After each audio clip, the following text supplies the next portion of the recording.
Anyways, my name, like Nick mentioned, my name's Peter Fellini. I'm going to be giving this presentation today. If you have any questions, please reach out. Um, I don't know if I'm going to open your emails, but anyways, please reach out. So we're talking about the human factor, why social engineering is the hardest vulnerability to patch. Um, and social engineering deals with the human aspect. And we're going to go on to the next slide, the first slide. Humans are the weakest link. I think everybody knows that and can agree to that. This right here is just a demonstration or image of just like a firewall.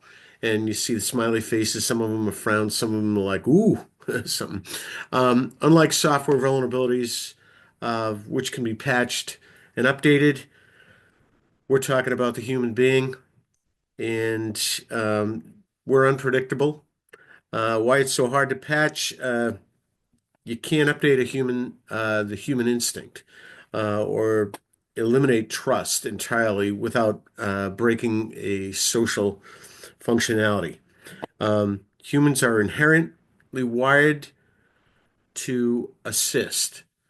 And what I mean by assist is we're helping beings.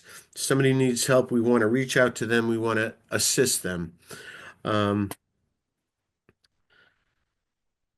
uh, some of the things that we can think about in our own companies is what departments in your company are helpful to callers. Um, I've competed a number of times out at the DEF CON Social Engineering Capture the Flag. That's in August out in Vegas. And one of the engagements that I had was with a company. Well, my target was a company, and I picked out um, the company had who was it? Toastmasters. They dealt with Toastmasters within the company. They had a company department that dealt with Toastmasters. And that was actually one of the targets that I picked was because I'm not a public speaker. I kind of, as everybody can notice, I hesitate a lot of ums, ahs, and everything in there. And Toastmasters is helping me overcome that. So I targeted the Toastmasters department, and I actually got this woman on the line, and she was very, very helpful. We kicked it off. She wanted to help me out, and actually, it turned out that she was actually lived in one of the towns where I used to work. So I knew a lot about the town, and we actually hit it off that way. And I was able to get her to visit a malicious site. It wasn't really malicious, but for the points for the capture the flag, I got her to visit there. And, you know, that's what it was, is I was um, going on her ability and wanting to help me out. So, um, take a look in your own company and find out what departments. Those I'll bet are going to be targeted a lot more for some type of social engineering, especially phishing calls. And some of the takeaways that we can do on this is encourage a stop and think attitude or a culture, and train employees to pause and verify before actually acting on what's going down, what they're being the information that's being requested of them, especially under high pressure. Um, Use real-time warnings, email banners, external senders. Note that this is from an external source, because we don't want people to, oh, this is from the president of the company. He needs this to be done now. And there's that pressure aspect being put on him, authoritative from the president of the company.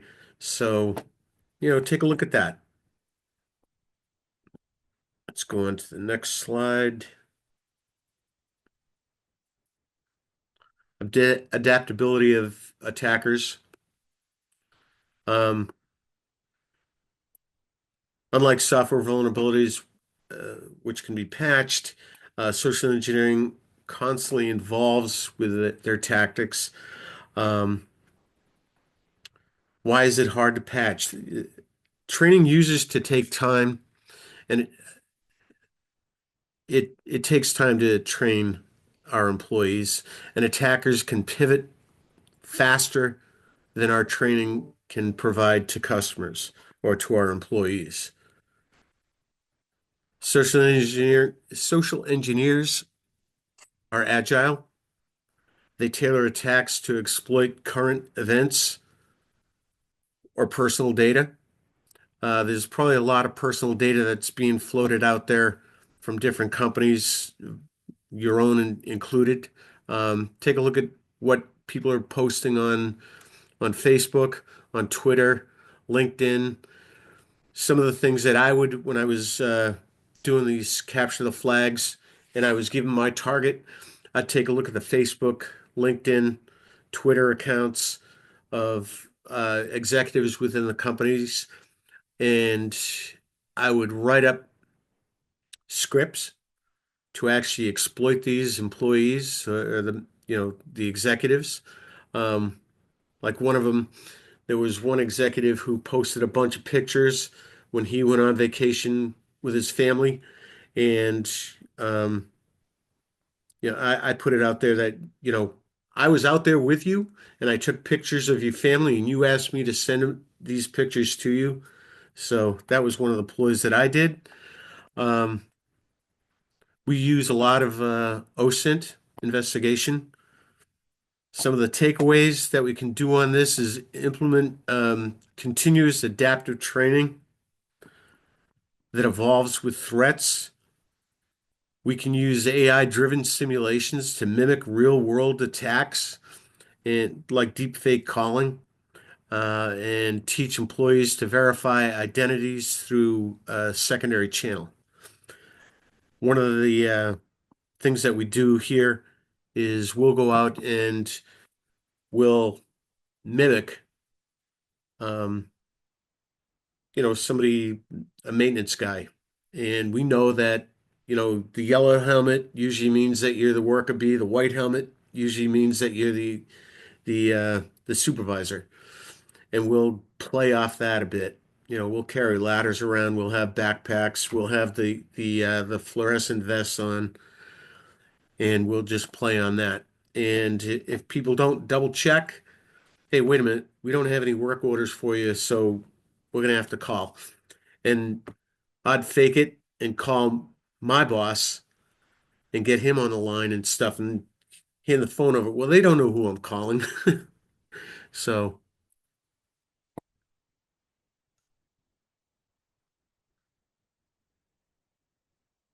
training is limited by human errors.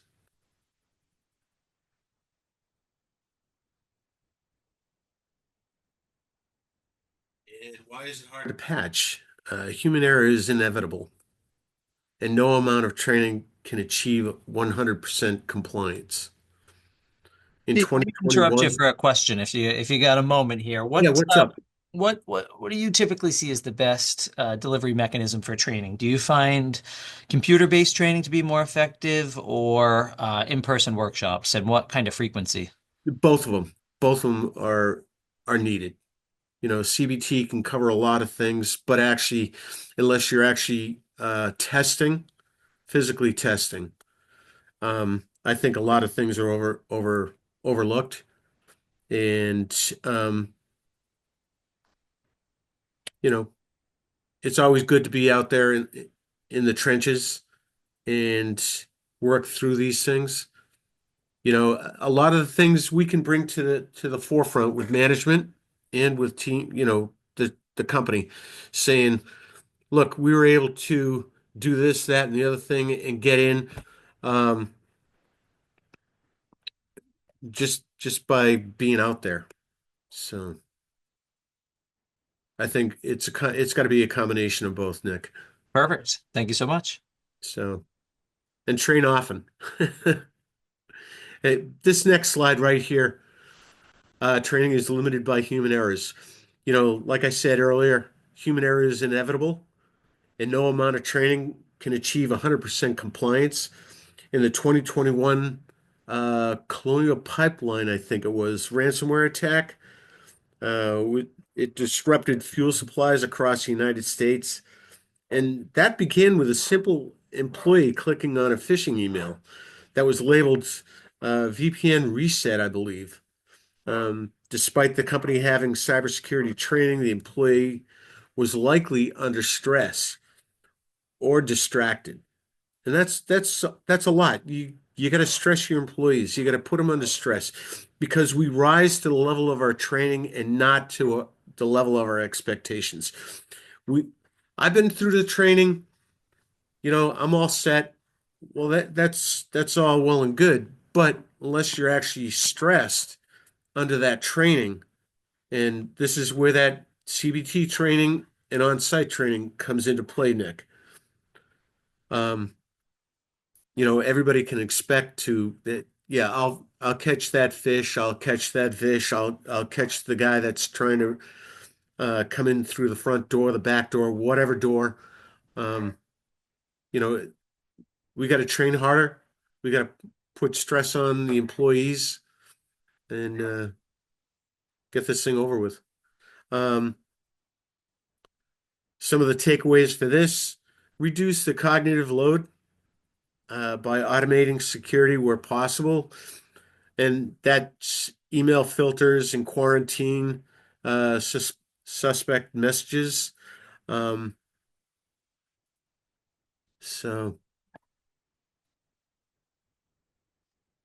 I just dropped in the chat too. I meant to ask this at the very start, but we'd love to hear where everybody's dialing in from today too. It's sometimes surprising when we hear all the several different continents sometimes even that people are listening to our sessions from. So if you have a moment, feel free to drop in the chat where you're dialing in from today. We'd love to hear from you.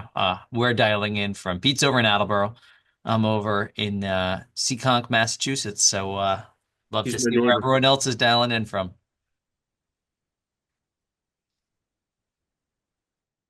So this one is talking about low technical barriers for attackers. Social engineering doesn't require advanced hacking skills, just being creative, and understanding the psychology.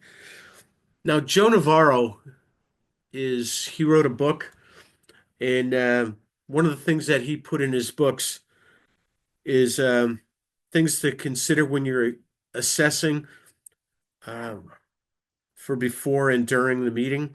Um, what do you know about them? And as I mentioned earlier, some of the tools that we use, OSINT investigation, we use Twitter, LinkedIn, Facebook. We'll actually want to take a look and see who we're going to be interacting with. This is for a physical engagement, or it could be actually for a vishing engagement also. But for a physical engagement, what does that person look like? Who am I going to be trying to exploit? So take a look at some of those tools there. Find out what your employees are putting out on Facebook. I think Glassdoor even, or what is that? Glass door, is it? Or glass ceiling? I don't know. Anyways, take a look at some of that stuff, what your employees are putting out there. They might actually be taking photographs within the company itself, which can give us um, a leg up on how we're going to or for the nefarious person, how they're going to engage your company. And some of these images might be a splash screen of a Windows environment. And oh yeah, well, that splash screen is from, Windows 10. So they're going to call up, they're already going to know some of the information within the company, and they can speak with an authoritative disposition saying, we notice that your Windows 10 machine is having issues. Let's go here, there, and wherever. Um, why is it hard to patch? Uh, Defenses focus on technical, but the attack targets that we are engaging with is the user directly. In 2019, CEO fraud scam. where a German executive wired almost $250,000 after a phone call from a fake UK-based CEO. It shows how little technical skills is needed for a social engineering gig. Technical defenses like firewalls or antivirus software are uh, irrelevant against the phishing or pretext. Verification processes, call back. We all get those emails with a link in the bottom. We don't click on the link. I hope we don't click on the links. But if it's from your bank, you're going to go to your website, their website, and interact with the bank from their website, not from a link that's been provided to us. So do some of these callbacks. Um, as I stated earlier, one of the gigs that we were on, they said, you're not supposed to be here, but we don't have any information about you being here. And I actually called up my boss and handed the phone over. They didn't know who I was calling, but my boss gave authority stating that we were supposed to be there and stuff, and the person bought it. So do your own due diligence, make those phone calls yourself, and train your employees to make those phone calls themselves. Go onto the website. Uh, just because somebody's got a hard hat and paperwork doesn't mean that they're actually supposed to be there. Um, Another question for you, Pete, is you kind of yeah. talk about questioning maybe the presence of strangers, in a workplace. You've run through your scenarios where maybe you enter a place claiming to be somebody from HVAC, for example. You have a hard hat on, and people don't question who you are and whatnot. How would you advise, an organization that maybe has a lot of clients on site on a regular basis? Maybe you're in an office of a couple hundred people and there's always new faces in there. And maybe you can't reasonably expect to question every face you don't know on a daily basis. How would you advise an organization like that where there's always going to be new faces in there? Do they have a badge process? If somebody doesn't have, if you have a badge process within your company and somebody doesn't have a badge on, question them. Everybody should question them. Well, do you have a badge? When I worked for the federal government, everybody was expected to wear a badge. And if you didn't have your badge on, you were questioned. You were stopped. Where's your badge? Do you have your badge? You know, and don't be ashamed of it. Don't be intimidated. There are some companies out there that they'll talk about this online, um, where the CEO of the company, nobody really knew him, and he was visiting one of the satellite offices and stuff, and he went in there without a badge on, and somebody questioned him about where's his badge, and he liked that. He knew that it worked. So. Um, there are other companies, some of the companies that I visited, we had visitor badges. And actually, the visitor badge that we were provided with, it said in red letters, visitor, with a date on it. And it was disappearing ink. So after a certain amount of time, after like 12 hours, it would be clear. So if you notice somebody, you couldn't reuse that badge. That's what I'm saying. So, provide everybody with a visitor badge and a physical badge if they work for the company. So, hope that answers that question, Nick. It sure does. Thank you. Yeah.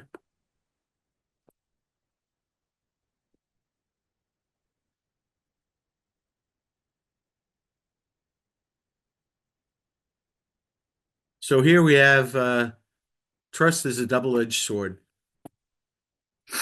Why is it hard to patch? Striking a balance between security and efficiency is a constant challenge. We all know that. You know, um, we can't slow down the company, but we can question if something doesn't look right or, a big ask. So, you know, some of the other technical things that we talked about earlier. Um, labeling something that it's from an external source if it's coming in via email. Um, as far as like phishing goes, requesting information, uh, why do you need to provide that information? There's a sticking point there where some people say, look, I'm just asking for some simple information. We had a list for the social engineering capture the flag, a list of innocuous information. All this information was vetted by lawyers, but it could actually assist a social engineering attack, a physical social engineering attack.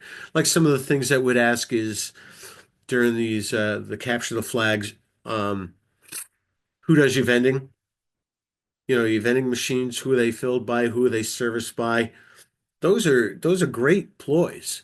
You walk in there with a shirt on that says that I'm from the vending machine company.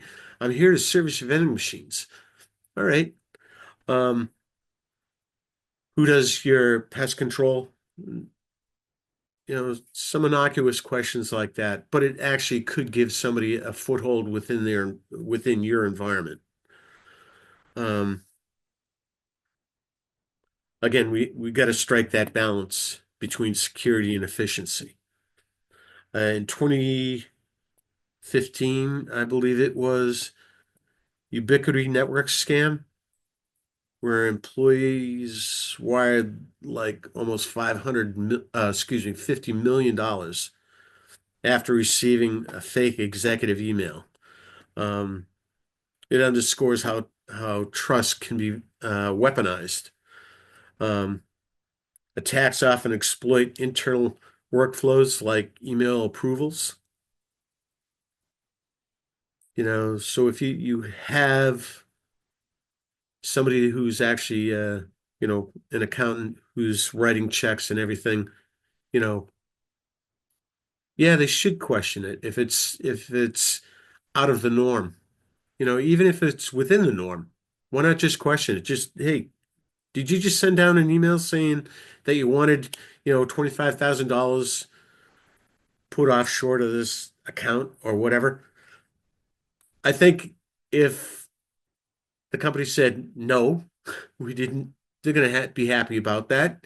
Even if they said, yeah, we are, they're going to be happy about that, knowing that their employees are checking. So implement email authentication protocols like DMARC to prevent spoofing. Foster a culture, being healthy skepticism, excuse me, by encouraging the employees to verify requests, even from executives, without fear of reciprocity. Use role-based training to teach finance teams to spot um, these fake emails.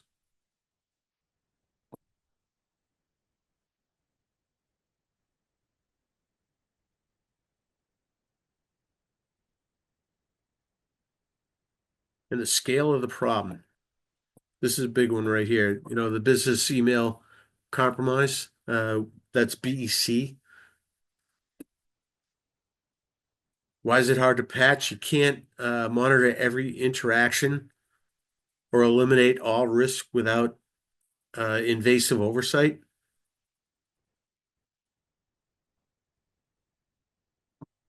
There's some AI-driven behavioral analysis tools out there that can flag unusual activity.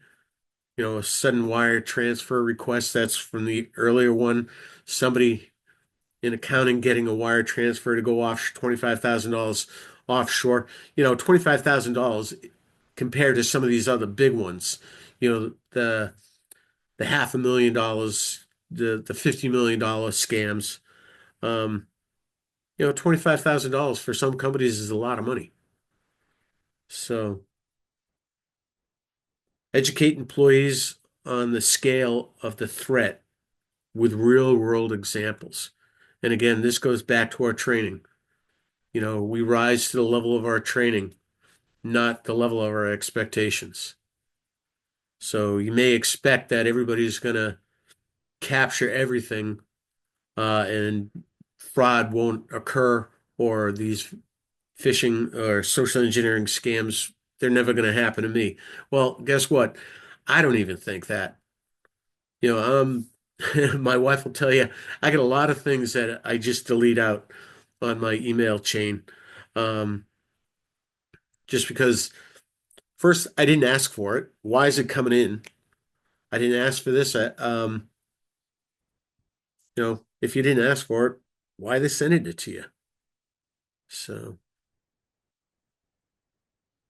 um, the business email compromise scams, like in 2019, Toyota's subsidiary case, where $37 million was lost in a fake payment request. So we all have a job to do, and I think one of the best ways to do our job to prevent social engineering attacks within our companies is think outside the box. Think like a bad guy. If you were going to compromise a company and try and get somewhere that you're not supposed to be, how would you do it? I walk into a company and the first thing that I look for is I look at locks and I look at camera locations. How can I circumvent these locks? How can I get around being filmed? So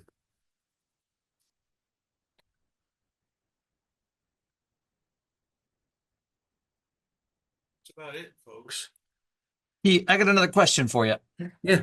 How do you strike the right balance between educating employees about all these kind of very scary stories like the ones you describe and striking the right balance between that without making them overly paranoid and mistrustful of every communication, maybe even legitimate communication? You and I both know we have some maybe coworkers who don't always communicate an idea beforehand, and sometimes I'll get an email that looks like a fish when it's not, but the idea is kind of crazy and wasn't communicated ahead of time. How do you strike that You balance? know what? A lot of companies are giving rewards, are giving bounties on stuff like this. And training, training, training. Somebody um, who's being trained, they're going to pick up, you got to teach the employees what to look for, really. That's what you got to do. You got to train your employees. Um, you can't have them going around paranoid that everything's a fish, because some things aren't phishing. Sometimes there are customers who just need information. Um, and teaching your employees, if somebody's calling and they're looking for this information, and it's not something that you normally deal with, let them know where to go for that. Uh, Push it up to your manager. Hey, managers, I got somebody asking about, who does our vending. I don't know, who do I talk to about that? Now, what you kind of allude to there, I think you've kind of talked about the carrot side of things. What about the stick side? What do you see as a proper course of action for those employees who maybe have undergone even a few rounds of training and they're still kind of falling for things that they shouldn't be falling for in the testing phase, or maybe they've even fallen victim, unfortunately, to a real world attack? I'm not one for the stick and the carrot. Um, because let's face it, if you're always whacking somebody with a stick, they're going to be hesitant. And when something legitimate comes through, they're going to be hesitant on that also. So I it's got to be reward based, I believe. But You on the know, flip side, if you had to implement some type of corrective action before a very negative consequence were to occur, put them back through training. yeah. Keep keep the training going. Rewards. We've got some companies out there, some of our customers, who actually provide challenge coins for job well done. Now, a lot of what you talk about with the social engineering, it's designed to bypass the technical controls. But are there any both technical controls for, the attack vectors like vishing and phishing, as well as physical controls for, in-person social engineering and covert entry attempts? Any controls you could recommend where, should the human element fail, there's some type of fail-safe in place to stop a negative event from occurring? Well, yeah, there are. There are certain tools out there where actually, if there's a malicious code within an email, these emails get put off to a sandbox and they get opened within a sandbox to see if there's malicious code in there. There's some of those tools out there. Um, as far as covert entry, have somebody like Compass come through.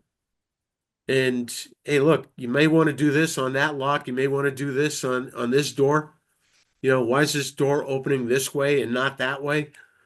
Um, we've got a lot of tools in our tool chest that can attempt to circumvent security.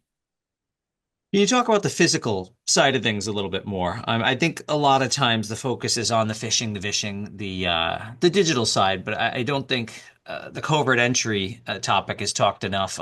In terms of the engagements that you do, what do you seem to find to be the most common vulnerabilities within organizations when it comes to the physical vulnerabilities? For physical, doors, doors and locks. We can pick locks, but would rather not pick locks. So we try and get around the picking. Hmm. Some of the doors that we look at, they don't have the proper um, plates that are covering locks and that are covering the latches. So that's one of the things that I look for. And I'm like, ooh, okay. You um, some of the things that we've done within, uh, honestly, people. Question. If you see me walking up to a door with a can of air with a motion detector on the other side, question me. What are you doing with a can of air, Pete? Or, you know, we've got some video that we've taken within with customers where we actually walk up to a door and we'll spray air through the door frame to trigger the motion detector. And nobody questioned us. You had mentioned the latter a little bit earlier. We actually did a case study on this, obviously, without revealing any telling information on who the client was, or anything of that nature. But could you tell the latter story, in depth? That was a particular one that I liked a bit of one of your social engineering engagements. Well, there were two latter ones. One of them was with one of our customers, and um, me and my boss were going through the company trying to get into places and everything, and we found a 6-foot step ladder, A-frame, and I picked it up. I started walking, and I knocked on the C-suite, and the secretary saw me, the administrative aide saw me, and I'm like, we're supposed to come in here and check the wireless. She let us in. You know, I was dressed in blue jeans and a sweatshirt and everything, and my boss was dressed real nice, and they let us in. There was another one where we were walking through a space, and again, this was there was construction going on in a different part of the building. So we were wearing hard hats. Um, one of my partners, he had a white hard hat. I had the yellow hard hat. White being supervisory, yellow being the worker bee. And I carried that ladder around and just going up into the ceiling area and just taking a look at access points and just going like that. So. Now, with the psychological triggers, which ones do you find to be most commonly exploited, most successfully? Right? There's fear, there's a sense of a reward, or you're going to get something if you do a certain action. Which human triggers Authority. psychologically? What is it? Authority. Authority? Yeah, if I come in and I have an authoritative presence, and when I say authoritative, a lot of people don't think that, the guy with the yellow hard hat, that's authoritative, but it actually is. He's there for a specific task. So you don't want to really disrupt him. He knows what he's doing. He has an authoritative presence. And one of the things that I talked about earlier was take a look in Facebook, LinkedIn, try and even the company website, see who your targets are going to be, see if you can find an image of them. So you know, I walk up to you, Nick, and I go, "Hey, Nick, how you doing?" I'm showing a presence, um, and like I know you. You might be like, "Who's this guy?" But he knows me. How does he know me? I know him from somewhere then. So, Now, what advice would you give to smaller organizations that maybe just don't have the budget to contract a firm like us or any other firm that does social engineering assessments? How can they prepare themselves and assess themselves? Where should they start? first start thinking like a bad guy. No, seriously, Nick, think like a bad guy. Walk into your company, take a look at the doors. You know, if I was a bad guy, how would I break into this door? If I was a bad guy, who am I gonna talk to in the company? What presence do I have on the internet for my company? What information is being leaked on the internet? Um, Start there. You talk about internet presence, Just and do, yep, go just ahead. do an audit of your own company to find out what information is being leaked onto the internet, um, and go from there. You reference your online presence as an organization. Obviously, policies are going to be in place that ask employees and mandate employees not to share certain things. But as you have referenced, that information may sometimes end up out there, whether it's somebody revealing something they shouldn't in a Glassdoor review or somebody posting a picture from the workplace where a monitor is visible in the background. And maybe, to your example, something on the monitor indicates what operating system they're using or what software they're using. And Yeah, an attacker could then tailor their attack plan based on that. When that information gets out there, what can companies reasonably do once the information's out there to kind of manage that, get it taken down, and not get used by the wrong people? right. And that you have to do that. You What have to what can you do call. though? What can you do to manage that information that's already made it out there? And information on the dark web too, that might be $1 million question, but we've seen lots of organizations out there that get caught up in these data dumps on the dark web, and suddenly dozens, if not hundreds, of employee credentials have been revealed. Right. Um, just, you got to stay on top of it, Nick, really. You can't let it linger out there. You got to take that stuff down, first of all. That's number one. Number two, you got to try and scrub that information. What do you see in the next, I don't know, year, 2 years, 5 years as new attack vectors potentially for social engineering attacks? I mean, 5 years ago when we gave this presentation, we weren't talking about QR code phishing, but now that's one of the biggest ones that we see. What do you see on the horizon? What are you hearing? Well, QR code phishing, that's number one. Um, and when I say QR code phishing, how many restaurants have you been in and there's no menus and they give you a QR code and say scan the QR code to uh to get the menu? That's a scary thing for me. You know, I don't like doing it. So, um, honestly, a lot of these social engineering gigs are coming up now, where people are being more intimidating when they call and overbearing when they call for a social engineering engagement.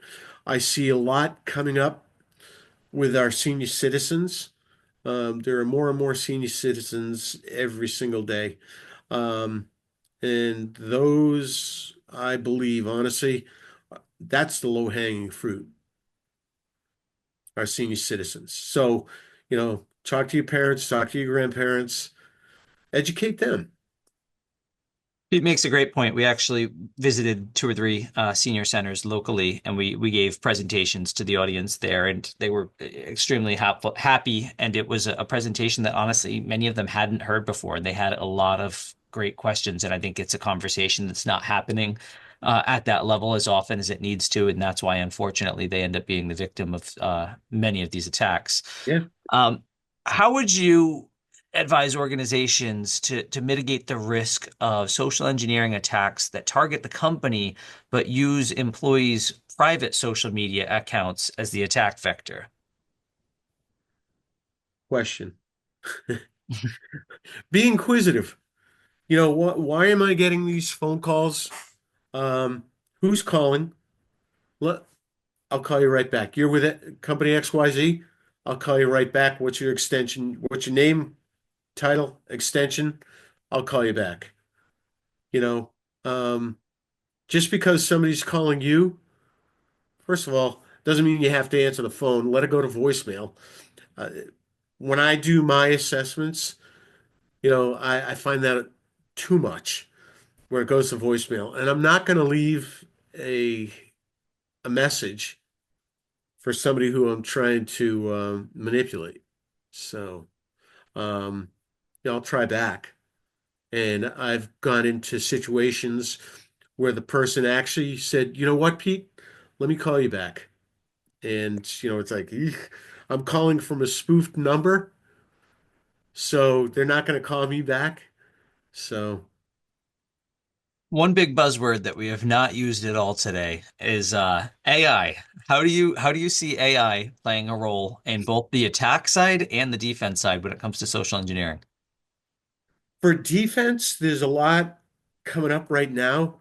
You using AI-driven behavioral analytics that are to flag unusual activity. So there's that for the defense. For the offense side, um, some of these you got ChatGPT, you got Grok, and which can come up with scenarios. You can put not really ChatGPT. I found ChatGPT is more like, whoa, that's hacking. We're not going to go into that. Whereas other AI tools um, will assist with coming up with scripts, coming up with details about companies. The biggest thing is OSINT. If you don't investigate your target ahead of time, you're just going in blind. Um, and for an attacker, more thrashing and hoping and wanting. But for the investigation of um, target company, target employees, and who those employees are, and a little background information on employees, AI is being used big there. So, um, it's up and coming. Yeah, it essentially takes, what would have been a lower intelligence phishing campaign that required less effort and turns it into a spear phishing campaign that traditionally would have required a lot more effort, but now doesn't require as much effort because AI is able to help fill in the blanks. The email that you might have gotten previously from the Prince of Nigeria who needs your help, and the email had five spelling mistakes, and that is suddenly written in perfect fluent English now and is written in a much more compelling manner because the attackers who may or may not be overseas have access to free tools like ChatGPT that can help them customize the message to our language a lot better. So, yeah, I think you raise a great point. I think the era of very obvious spelling mistakes in phishing emails may be Punctuation coming to and an end. phishing emails. Yeah. Yeah. Nope. Yeah. Some of the phishing emails I get are written better than I write, for sure. This is a topic that I know you've spoken and studied on quite heavily. The role that body language plays when it comes to physical social engineering. Can you talk about that a little bit? A person's body language. Sure. Well, one of the things, honestly, as far as body language goes, one of the things that everybody on this call can do today, just to see how body language, um, how it works and how it interacts with other people, is actually through your day, smile at somebody and do an eyebrow raise and see how that person responds. Um, as far as everybody, the biggest thing that everybody wants to do is be helpful. That's the human part of things. We all want to be helpful. We never like to see somebody struggling. Um, and honestly, that's one of the things. And it wasn't body language. It was just I knew how this company, their Toastmaster, they had a department for Toastmasters, and I researched it, and I knew that that person was going to be helpful, because here's somebody who's struggling.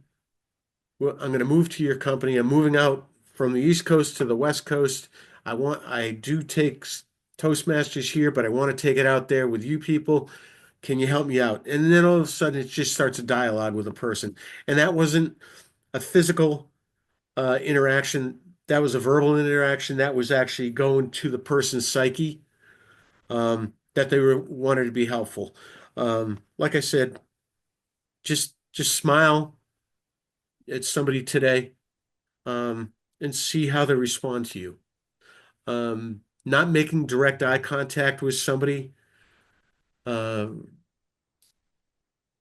plays a shady.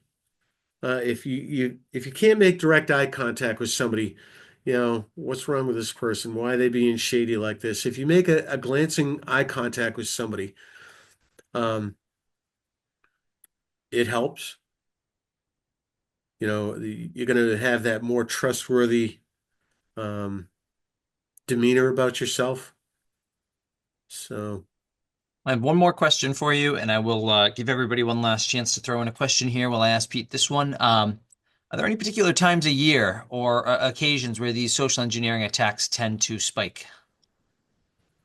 yeah, when there's turmoil, seriously, when there's turmoil, um, let's say well, there was just a disaster in the Dominican Republic. Um, we all know about the disaster right here at home, um, with the stock market. People trying to get out of the stock market and people reaching out to you saying, hey, we have this, XYZ stock or stock portfolio that can help you. Um, those are both vishing and phishing. So Outside of turmoil, are there any particular times a year, based on the average calendar year, any particular holidays where you see these? yeah, around the holidays, Thanksgiving, Christmas,